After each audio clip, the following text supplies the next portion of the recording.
Bwana Yesu asifiwe. Habari ya mida hii, habari ya jioni, habari ya uzima wako.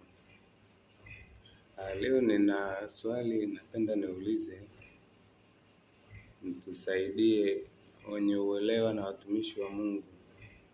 Ni kwa sababu gani mtu anaposti kitu kama neno la Mungu, ujumbe wa kinabii, alafu mwisho anakulazimisha kuandika amen ili upokee au ubarikiwe?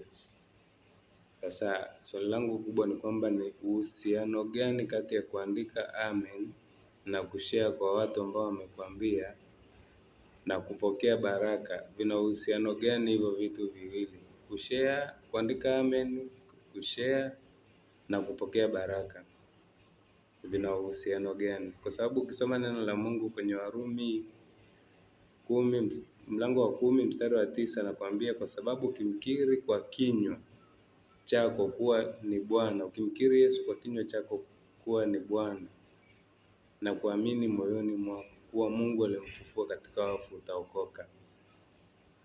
Sasa ukisoma Warumi 10:10 pia inakwambia hivyo. Warumi 15:16 pia inakwambia, ila kwa moyo mmoja na kwa kinywa kimoja, ili kwa moyo mmoja na kwa kinywa kimoja mpate kumtukuza Mungu Baba yenu, Baba wa Bwana wetu Yesu Kristo. Sasa vinahusiana nini kutype amen kwa lazima?